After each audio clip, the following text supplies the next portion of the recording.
Good morning, everyone, and welcome to Wildwood Church.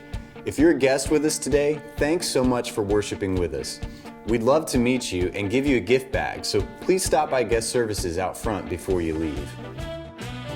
It's a happening place this week at Wildwood. Tickets may be sold out to the Daddy-Daughter Sock Hop this coming Friday at 6:30, but we still need lots of volunteers to help serve. Go to our Sock Hop page online and click the volunteer form to sign up. Otherwise, join us this Wednesday night for a church-wide setup night.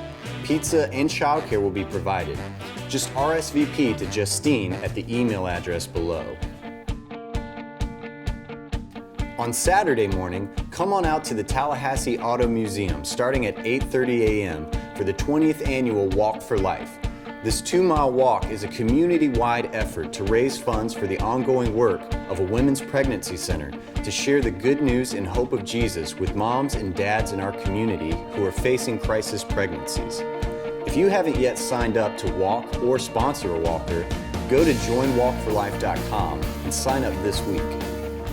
Looking for something to do Saturday evening? Come to FSU Opperman Music Hall at 7:30 p.m. as the Wildwood Ballet Company presents The Journey, Act 2, America. Ticket sales from the event will benefit Chelsea House, a local shelter for homeless women in our community. Purchase your tickets for Saturday night or the Sunday matinee online at wildwoodballet.com. Hey, one of the most exciting things about serving in student ministry is seeing students' hearts come alive with the gospel. Katie Pullen is one such student who journeyed through our student ministry, and during her time there, her heart was lit on fire by the gospel for missions, and most specifically missions in Nicaragua. She traveled with our team summer after summer and is now exploring full-time missions in Nicaragua. I'd love for you to take a listen to her story.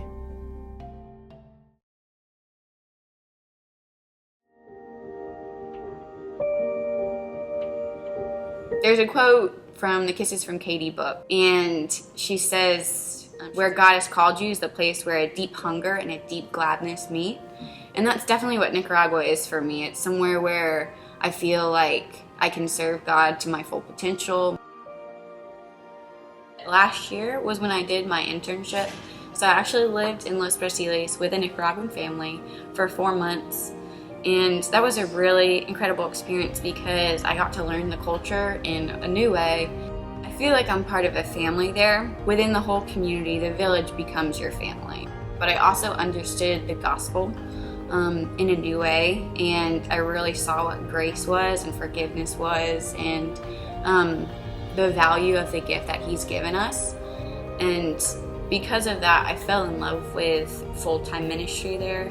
God made it clear that my place really is in Los Brasiles. The ministry that I'll actually be partnering with down there is Imagine Ministry, and we're starting a new chapter that I'll be heading up called the Potter's House.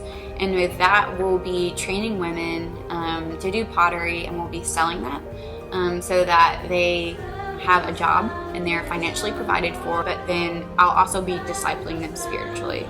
And so it gets that whole holistic approach to ministry. I'm fundraising for my personal salary as well as for the ministry expenses. I have anywhere from $11,000 to $14,000 left to raise, and $11,000 is the bare minimum. I can still make it, and then $14,000 would be covering everything that I'll need. I'm only committing to a year at a time, but I really see it as a several-year commitment. If God said that He wanted me to live there for the rest of my life, I would do it.